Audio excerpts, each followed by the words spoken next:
Guys, this is Cresties here, and in today's video, I'm just going to be showing you how to set up a breeding tank for your crested geckos. So, just some pointers. When you are setting up a breeding tank, I'd recommend to make it fairly simple. Of course, still meeting the needs of your crested geckos' health and happiness, but keeping it fairly simple so that there's not so much plants everywhere that they don't even meet each other, kind of thing. So right here is a bin that I'm going to be using, and this is a 64 or 8 quart bin that I have, and there's a bunch of holes that I had drilled in the side, and there's also holes in the roof. And when I'm breeding, and for all the time, I only use paper towel for the substrate.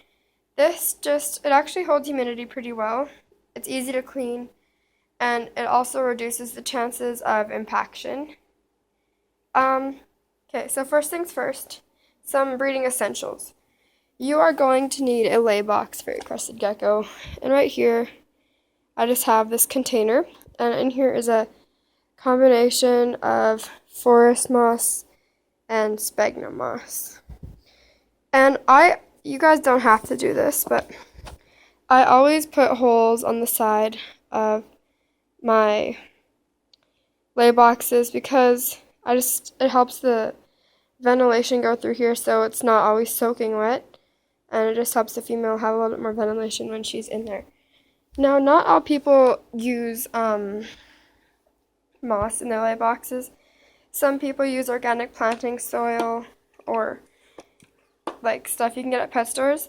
I just personally hear too much bad stories about females swallowing it and getting impaction, so I prefer to use type of moss, and like I said in here is sphagnum moss and forest moss. So it is going to have to be humid, and I spray my lay box every second day. So I need to refill my spray bottle because it's almost empty. But anyways, you just make it pretty moist, not soaking, and just mix it around. And I'll add a bit more in here because I like it to be deep enough so the female can go under and the egg is still going to be on the moss. So anyways, you're going to want to make this pretty moist, but then again, if you squeeze it, it shouldn't be leaking anything. So anyways, that's about how I like it, but I usually just put this in the side of my Crested Gecko enclosure, and it also is a nice warm hide. Some people use lids on their lay boxes, but I just don't, especially because this one isn't that tall. But my crested geckos still have no problem laying, even if there is no lid. So now we're going to talk about the plants and stuff that you're going to need in your crested gecko enclosure. So here I have a magnetic vine that I got from Northern Gecko at Christmas. I can just set this here. Apologize if this is bad. It just is a magnet, like so. And I just go ahead and stick that, at one end, and it just goes like that. So this provides a climbing space and some nice foliage for your crested geckos, and some hiding space. Gonna put this the right way. There we go. So that's how I will keep that. And one other thing, I just have this other little small plant just to kind of put in the corner here, just so that they do have a little bit of more hiding space, and just also adds some more looks to the tank. So this is your basic breeder setup. You can add a vine and stuff, but I just find that as long as there is climbing space and foliage, they do fine. I might add a vine in here, but when you're breeding your crested geckos, you need your enclosure to be humid and warm. Usually I keep my crested geckos around 70 to 72, just on a regular basis. And when it's breeding season, I keep them around 75 to 80 degrees. And I especially find that if your first time breeder crested geckos aren't really doing anything, always making sure that bringing up your temperature, but not too high, and your humidity can help them be more receptive to each other in there.